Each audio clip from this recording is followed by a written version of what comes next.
Okay so hi अतव, how are you? कैसे हो आप? Sir, I'm good. बढ़िया। How are you? बढ़िया बढ़िया बढ़िया। सो बिफोर वी स्टार्ट, एक छोटा सा इंट्रोडक्शन मैं चाहूँगा अपने व्यूअर्स के लिए, स्पेसिफिकली उन स्टूडेंट्स के लिए जो आपको यहाँ पे इस पर्टिकुलर इंटरव्यू में देखेंगे। अतर्फ नाम है आपका, आप शायद बचपन से एमिनिटी में ही पढ़े हो, तो कुछ Yes, अपने sir. बारे में बताओगे एग्जैक्टली कितने साल आप एमिनिटी में पढ़े, कॉमर्स स्ट्रीम क्यों लिया, and what was your percentage in class 12 boards? Sir, I've been in class 12 in humanity since class first, and मैं 12 साल से humanity में हूँ and ओके। जर्नी रही है actually. And कॉमर्स मैंने इसलिए ली honestly because उस टाइम मेरे को था कि मेरे से साइंस नहीं होगी and well जैसे जैसे पढ़े इंटरेस्ट डेवलप हुआ, फिर था कि बिजनेस करना आगे, so already like थोड़ा numerically अच्छा लगता था and अभी recently class 12 मैंने पास करी है 96.6%. तो 96.6 खुश हो? हाँ जी सर, खुश हूँ। सेटिस्फाइड हो? जी हाँ जी। Satisfied, okay. एक्सपेक्ट कर रहे थे इतना परसेंटेज, या फिर इवेंचुअली करते करते करते करते लगा कि हाँ ठीक ठाक आ जाएगा, but 96.6 could be a surprise, और या फिर आपको लगा कि नहीं, इतना तो एटलीस्ट डिजर्व करते थे आप? तो स्टार्टिंग में नहीं लग रहा था कि इतना पॉसिबल होगा, लाइक स्टार्टिंग में लग रहा था कि डिफिकल्ट होगा, 90 मैक्स शायद चली जाए, but then Okay. With time और आपने इतना मोटिवेट किया और सारी लाइक पेरेंट्स की हेल्प, टीचर्स की हेल्प से लास्ट तक थोड़ा लाइक एक्सपेक्ट कर लिया था कि 95 तक तो एटलीस्ट पहुंचना है, बट 96.6 वाज एक्चुअली थोड़ा सा अनबिलीवेबल स्टार्टिंग में। ओके। बट सबसे ज्यादा चैलेंजिंग सब्जेक्ट कौन सा लगता था आपको? ऑनेस्टली सर, बिजनेस में मेरे को एक्चुअली बहुत दिक्कत आती थी because like I am very bad at memorising. Okay. तो तो बिजनेस स्टडीज आपके लिए चैलेंजिंग थी क्योंकि वो मेमोरी बेस्ड थी। और what about English and PHE? Sir पता नहीं, पीएचई बस हो जाती थी एंड पीएचई में डिफिकल्टी नहीं आती थी? नहीं पता नहीं, वो रट लेते थे, लगता था होगी नहीं बट हो जाती थी। हो जाती थी। एंड इंग्लिश व्हाट तो अबाउट इकोनॉमिक्स एंड अकाउंटेंसी, उसका क्या पैटर्न रखते थे, क्या प्रॉब्लम्स आती सर थी? आप लिया, सर, आपकी वजह से क्या, वैसे अकाउंटेंसी को लाइक रोज डेली बेसिस पे होती थी, तो एक रूटीन सा बन गया था कि ये तो करना ही है, इसमें तो लाने ही लाने वाला सीन था। ओके। मैं देखता हूँ आजकल, क्योंकि हम लोग भी पढ़ा रहे हैं काफ़ी सालों से, मोर और less with the passage of time ना, डिपेंडेंसी बच्चों की कोचिंग पे बहुत ज़्यादा बढ़ती चली जा रही है। And despite of the fact कि ऑनलाइन बहुत सारे मीडियम्स जनरेट हो गए हैं, बट स्टिल बच्चा एक ऑफलाइन कोचिंग जा रहा है, अपना टाइम यूटिलाइज कर रहा है। Even I heard that so many people are studying for English and business study since the very beginning of the session. आपको क्या लगता है एग्जैक्टली कि कोचिंग का रोल क्या है apart from the basic academics? क्योंकि अगर बच्चा स्कूल भी जा रहा है, कोचिंग भी जा रहा है, तो मुझे नहीं लगता सेल्फ स्टडी के लिए बहुत ज्यादा टाइम वो सेव कर पाता है डेली बेसिस पे। फिर वो उसको कैसे मैनेज करे? सर ऑब्वियसली कोचिंग और स्कूल लाइक आधे से ज्यादा दिन ले लेते हैं, बच्चा टायर हो जाता है, लाइक थक जाता है, बट कोचिंग आधे लोग इसलिए जाते हैं लाइक एक रूटीन बना रहता है। बट कोचिंग एक्चुअली ये होता है कि एक गाइडेंस मिल जाती है, क्योंकि बच्चा स्कूल में भी पढ़ता ही है एंड ट्यूशन में भी वही चीज पढ़ेगा, तो एक गाइडेंस मिल आपको उसी चीज को लाइक पॉलिश कैसे करना है एंड आगे आपको लाइक खुद से कैसे मेहनत करनी है। एंड सर टाइम मैनेजमेंट तो फिर देखना पड़ता है लाइक। दैट मीन्स आपका ये कहना है कि अगर कोचिंग्स हैं भी तो टाइमली अगर उसको मैनेज करा जाए तो पॉसिबल है। अच्छा, क्या आपको लगता है जस्टिफाइड है कि ऑलमोस्ट सारे सब्जेक्ट्स के लिए कोचिंग या इस तरह के मीडियम्स की जरूरत शुरुआत से पड़ती है, या ये वैरी सर करता है? मेरे लिए तो नहीं थी, बट अलग अलग बच्चे की अलग अलग नीड्स होती हैं, ओके। तो कुछ जरूरत पड़ सकती है, कुछ ऐसे ही लाइक अगर डेली बेसिस पे लेके चल रहा है बच्चा तो इतनी जरूरत नहीं पड़ती मेरे हिसाब से, ओके। बट लास्ट में पाइल अप हो जाता है तो पड़ सकती तो है। आप कैसे स्टूडेंट रहे हो? पूरी रात पढ़ने वाले निशाचर रहे हो, या फिर एक अच्छा बच्चा जो सुबह 4 बजे उठकर पढ़ता है? सर मेरी ट्वेल्थ एक्चुअली दोनों पार्ट्स में रही है, थोड़ी थोड़ी ओके। लाइक पे मैं नहीं सो पाता था बहुत टाइम तक, स्ट्रेस होता था, बट एक रूटीन बनाने वाली बात आई, सो सुबह उठ के उसके बाद टाइम मैनेज करने वाली बात है। ओके। स्कूल का क्या रोल रहा आपके परफॉर्मेंस में? सर 11th तो मेरी ऑब्वियसली अच्छी नहीं गई थी, बट ट्वेल्थ में सर स्कूल लाइक लगता था कि आप पढ़ सकते हो स्कूल में, लाइक अगर स्कूल छोड़ दिया तो लाइक आधी चीजें बंदा, अगर मतलब प्रोक्रास्टिनेशन फेज में आ जाता था कि स्कूल छोड़ दिया तो वो आलस बनने लग जाता था, तो एक रूटीन बन जाती थी, स्कूल भी जाना है फिर ट्यूशन भी जाना है, तो वो एक रूटीन बन जाता था, डिसिप्लिन आ जाता था। डिसिप्लिन एक रूटीन के लिए दोस्तों ने हेल्प करी एकेडमिक्स में आपको?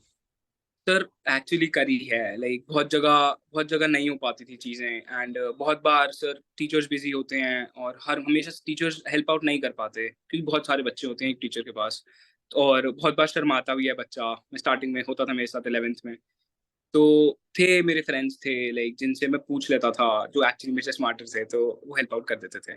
और नोट्स वगैरह अपने प्रिपेयर करते थे या फिर जो टीचर्स ने लिखवाया बस उसी को एज इट इज रखा? इसलिए सर नोट्स मैंने कभी बनाए नहीं है ऐसे खुद से। ओके।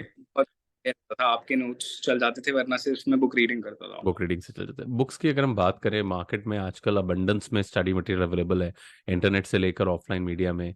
आपको क्या लगता है, लाइक मल्टीपल बुक्स एक बहुत अच्छा ऑप्शन होते हैं या फिर एक बुक को अगर हम कंसिस्टेंटली फॉलो करें तो बेटर रिजल्ट्स दे जाते हैं? फिर आप भी यही कहते थे कि एक को बाइबल मान के चलो तो दैट्स बेटर, एंड मैं आपसे बिल्कुल अग्री करूंगा कि एक बुक इज लाइक सफिशिएंट बच्चे के लिए। बच्चा प्रैक्टिस के लिए भले ही अलग अलग सैम्पल पेपर्स ले सकता है, बट एक बुक के लिए स्टडी के लिए स्टिक करेगा तो बहुत वैरायटी नहीं मिलेगी, उसे कंसेप्ट समझना है इज व्हाट्स इंपॉर्टेंट। ओके, तो तो कुछ बुक्स की अगर हम बात करें, लाइक इंग्लिश के लिए आप कौन सी बुक सजेस्ट करते हो? इंग्लिश तो सर एनसीईआरटी से ओनली मेरे। NCERT is enough? Okay, what about economics? Economics में सर दिनेश करता था मैं। दिनेश, आपने दिनेश पढ़ी? अपार्ट फ्रॉम दैट दिनेश कोई और रेफरेंस लिया हो किसी पर्टिकुलर बुक का? कुछ कुछ चीजों के लिए हो जाता था कि जैसे थ्योरी नहीं हो रही, मतलब समझ नहीं आ रहा किसी बुक से कुछ, तो वीके खोल ली या ठीक फिर है। ऑनलाइन आपसे पूछ लिया, ऐसे हो जाता ओके, था। And what about business studies? Business में तो sir Poonam Gandhi only say अच्छी। पूनम गांधी के अलावा कुछ नहीं करा? Okay, case study and case देख स्टडीज के सकते। लिए रिफ्रेशर्स एंड ऑल कौन सा रिफ्रेशर आप रिकमेंड करते हो नॉर्मली? हल्का दफन अच्छी है। Alka Dewan is good. Okay, and mathematics? Math भी सर एनसीईआरटी आरटी बीच बीच में थोड़ा सही है, वरना NCERT is good and enough. Most important accountancy? Accountancy तो सर आप जो करा दो काफी है। ओके, बट स्टिल कोई बुक होती है जो हमें कॉन्फिडेंस देती है, रेगुलर बेसिस पे हम कहते हैं कि चलो इससे करके थोड़ा कॉन्फिडेंस आएगा? कोई भी बुक लाइक ज्यादा हार्ड ना हो और ज्यादा इजी ना हो, अपने लेवल के हिसाब से जो बुक सूट कर रही है अकाउंटेंसी की वो सही है, कोई मतलब दिक्कत नहीं है। सब्जेक्टिव है, अलग अलग स्टूडेंट्स के लिए अलग अलग बुक हो सकती हैं। ओके, और आगे का क्या प्लान है? आगे सर अभी सीयूईटी दिया है। ओके, And कैसा था? अच्छा गया, सीयूईटी तो अच्छा गया, बट ओके, जिस कॉलेज मिल जाए एंड मिल आगे जाएगा। के लिए मैं ऑप्ट करूंगा अब। ओके, एंड और कोई आपको लगता है जो इम्पोर्टेंटली, जैसे मैं बात करता हूँ, बहुत सारे स्टूडेंट्स होते हैं जिनके पास अलग अलग तरह की स्ट्रैटेजीज होती हैं, लाइक रिजल्ट्स के बाद लोगों के अपने अपने ओपिनियंस डेवलप हो जाते हैं, they become a kind of a ज्ञान गुरु, जहाँ पे वो बहुत सारी डिटेल्स बच्चों को देते हैं कि ऐसे करो वैसे करो। बट आई ऑब्जर्व कि बच्चा जब तक उस जर्नी में होता है तो वो हिट एंड ट्रायल में चल रहा होता है, वो अलग अलग चीजें ट्राई करता है और जो उसको सक्सेस दे जाए बस वही अल्टीमेटली उसका ज्ञान बन गया।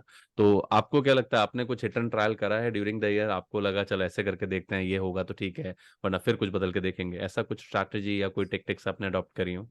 वही वो सोने वाले रूटीन में था मेरा कि ओके। लाइक कुछ नहीं हो रहा, जैसे प्रैक्टिस के लिए मेरे को अगर लग रहा है कि रात को मैं खींच सकता हूँ तो मैं रात को प्रैक्टिस कर लेता था, बट थ्योरी जैसे रात को नहीं होती थी मेरे से, तो मैंने सोचा कि लाइक सुबह उठ के करूंगा। सो लास्ट लास्ट में आते आते I was like a morning person की सुबह उठ के थ्योरी खींच लो एंड अकाउंटेंसी और बाकी चीज शाम को कर लो या रात शाम को को कर करते थे? ओके, सैम्पल पेपर्स प्रैक्टिस करते थे आप? रहे कितना हैं। इंपॉर्टेंस है आपके अकॉर्डिंग सैम्पल पेपर्स का बोर्ड एग्जामिनेशन में? फिर सैम्पल पेपर्स आपको लाइक एक डिसेंट स्कोर बुक्स दिला देती हैं, बट सैम्पल पेपर आपको मेन जो लास्ट के 5-10 नंबर होते हैं उसमें हेल्प आउट करता है, प्लस टाइम मैनेजमेंट बंदे को समझ आ जाता है कि लाइक अगर सैम्पल पेपर कर रहे हैं तो बंदा एग्जाम देते टाइम स्ट्रेसफुल नहीं होगा, क्योंकि उसे ऑलरेडी वो चीज़ एक्सपीरियंस कर रखी होगी बंदे ने। ओके, और कोई पर्टिकुलर सैम्पल पेपर जो आप फॉलो करते हो रेगुलर बेसिस पे, या आपको लगा कि हाँ ये सेटिस्फाइंग थे? क्योंकि मल्टीपल सैम्पल पेपर्स करने के बाद मोस्ट ऑफ द टाइम बच्चे को ये लगता है कि कुछ बहुत अच्छे होते हैं, कुछ इजी होते हैं, कुछ मॉडरेट होते हैं और कुछ थोड़े से ट्रबल सम होते हैं, तो कोई specific sample paper? Sir actually हर बच्चे की अलग अलग नीड्स हैं, बट मेरे को डीके गोयल पर्सनली अच्छा लगा था, लाइक ओके, मॉडरेट था, अपना मॉडरेट ज़्यादा था। कॉन्फिडेंस। प्री बोर्ड्स में मैं देखता हूँ मोस्ट ऑफ द टाइम बच्चा जब पहला प्री बोर्ड देता है तो मार्क्स बहुत ज्यादा फ्लंक्ड हो जाते हैं, एंड सेकंड प्री बोर्ड तक आते आते वो कुछ एक्सटेंड तक मैनेज हो जाते हैं। तो आपको क्या लगता है कि despite of the regular and the consistent effort बहुत अच्छे अच्छे टॉपर्स भी फर्स्ट प्री बोर्ड में फंबल कर जाते हैं? ऐसा क्या रीजन रहता है? Nine? Sir pre board one मैंने जितना सुना है हार्ड बनते हैं, एक्सपीरियंस से भी हार्ड बनते हैं, बिकॉज टीचर्स का भी ये होता होगा कि ओवर कॉन्फिडेंट ना हो बच्चा, एंड एक एक लेवल पे रहे ताकि वो कॉन्फिडेंट रहे बोर्ड्स देते टाइम। एंड आते आते बच्चे को होता है कि हाँ जी कॉन्फिडेंस डेवलप हो रहा है, मैं बोर्ड्स दे पाऊंगा, because boards pre board two से बहुत नियर होते हैं। कभी ये लगा कि कोचिंग जाने से या रेगुलर बेसिस पे एक असिस्टेंस लेने से थोड़ा बहुत टाइम कभी कभी वेस्ट हो जाता है? लाइक मेरे को पर्सनली ये लगता है कि बहुत सारे स्टूडेंट्स ऐसे होते हैं जिनको सिर्फ कोचिंग से एक डाउट के लिए चाहिए होती है, एक स्पेसिफिक गाइडेंस के लिए चाहिए होती है, तो उनको लगता है कि रोज आना है जाने में जो टाइम यूटिलाइज होता है उसको हम सेल्फ स्टडी में यूटिलाइज कर सकते हैं। डू यू अग्री कि इसको ऐसा बैलेंस करके बनाया जा सकता है? सर मेरे को पर्सनली टाइम वेस्ट ज़्यादा नहीं लगा ट्यूशन में। लाइक समटाइम्स हो जाता था कि प्रोडक्टिव ना हो, तो कभी-कभार हो जाता था, बट वैसे मेरे को पर्सनली बहुत प्रोडक्टिव लगी है ट्यूशन, बिकॉज़ घर बैठ के लाइक हमेशा बंदा नहीं कर पाता, बट एक गाइडेंस होती है, एक टीचर होता है कि अगर टीचर है तो टीचर के डर से ही बंदा कर लेता है कुछ ना कुछ। दैट मीन्स रूटीन और एक डिसिप्लिन फॉलो हो जाता है। ऑनलाइन या गूगल या इंटरनेट का आपके एकेडमिक रिजल्ट में कोई रोल रहा है, लाइक क्योंकि आज हम एक ऐसी एज में हैं जहाँ पर इंटरनेट के बिना शायद कुछ भी प्रैक्टिकली पॉसिबल नहीं है। तो कोई ऐसा असिस्टेंस मॉड्यूल जो आप प्रेफर करते थे या जिससे आपको लगता था कि हाँ मेरे को टाइम टू टाइम इससे हेल्प लेनी चाहिए, और मिलती थी, डेफिनेटली मिलती थी? सर नॉट रियली, मैं इंटरनेट पे ज़्यादा पढ़ने वाला हूँ नहीं एक्चुअली। Like okay. कभी-कभार हो गए कि लाइक अगर कोई नहीं है पूछने के लिए या बहुत लेट नाइट हो रहा है एंड मुझे लाइक होता था कि आंसर हाथों हाथ मिल जाए वाला सीन, तो मैं इंटरनेट यूज करता था, वरना पढ़ाई के लिए एंड स्टाफ के लिए मैं कभी इंटरनेट प्रेफर नहीं करता। Like books are enough, teachers are enough. Okay. और कोई मैसेज जो आप अपने जूनियर्स को देना चाहोगे, बिकॉज आप भी जानते हो कि आप लोग वो बैच हो जो कोविड के सबसे ज्यादा इम्पैक्ट को अब्जॉर्ब करके आगे बढ़ा है। एंड कोविड के बाद एक पैटर्न ऑफ अंडरस्टैंडिंग भी काफी बदली है बच्चे की, चाहे वो आपके बैच में हो या नेक्स्ट बैच में हो। और कैसा चैलेंजिंग आपको लगता है कि वापस कोविड से निकलकर अपने एकेडमिक प्लेटफॉर्म को अटेन करना, रेगुलरिटी, डिसिप्लिन, या कहता हूँ ऑन द ट्रैक वापस आने में बहुत एक बड़ा मेहनत लगती है। तो आपने उसे कैसे फेस करा, और जो स्टूडेंट्स अभी एग्जाम्स देने जा रहे हैं उनके लिए कैसे वो उसको आसान बना सकते हैं? फिर कोविड के बाद लाइक पढ़ने का इतना मन नहीं करता था। सो व्हाट मैटर्स इज कि बंदा डिसिप्लिन रहे, एक रूल फॉर्म कर ले कि लाइक खुद के माइंड में सेट कर ले कि मेरे को ये चीज़ करनी है तो करनी ही है, एंड डिसिप्लिन रहे कि मेरे को लाइक अगर इतने बजे पढ़ना है तो पढ़ना ही है। एंड प्रोक्रास्टिनेशन, लाइक अगर बोर्ड में नंबर चाहिए तो सर लाइक उसके लिए स्पेस नहीं है बिल्कुल भी। सो बस कंसिस्टेंट रहे बच्चा, डिसिप्लिन रहे कि करना ही करना है। लाइक अगर मन नहीं कर रहा तो भी कैसे भी बैठ जाए, लाइक थोड़ा सा करे बट करे, Okay, ताकि बिल्कुल फ्लो ना टूटे एंड उससे बच्चा ग्रो कर जाएगा। okay. आपके हाईएस्ट मार्क्स कौन से सब्जेक्ट में है? मेरे सर फिजिकल में थे हाईएस्ट, फिजिकल एजुकेशन में कितने हैं? 100 थे sir. Oh my God, century! So expected था 100 आएंगे फिजिकल एजुकेशन में?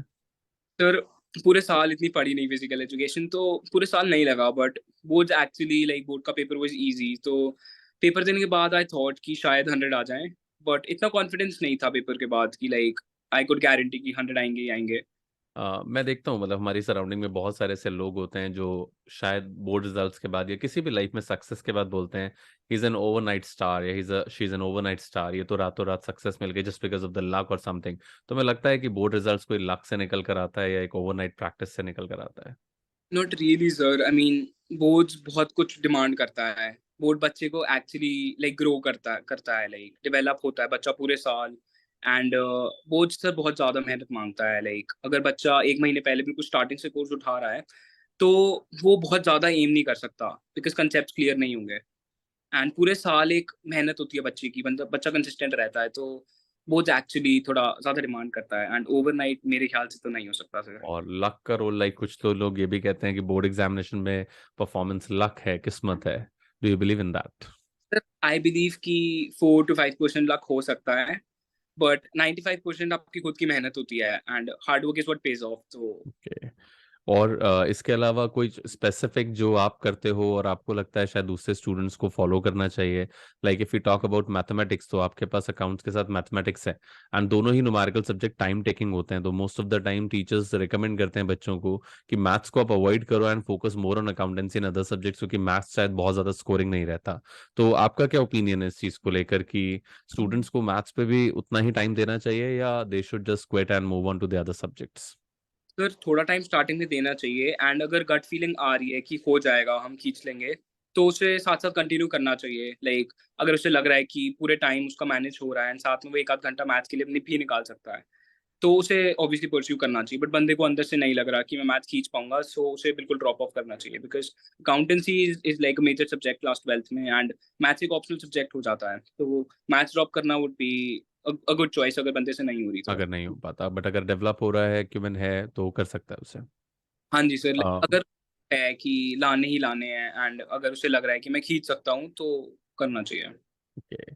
सो आपको एग्जैक्टली क्या लगता है कि कॉमर्स लेना आपके लिए एक वाइज डिसीजन रहा, या एक थोड़ा सा चैलेंजिंग रहा, जस्ट बिकॉज कोविड के बाद जो भी एकेडमिक करिकुलम आपने पढ़ा मोस्ट ऑफ द टाइम शायद वो बहुत ज़्यादा कंफर्टेबल ना हो?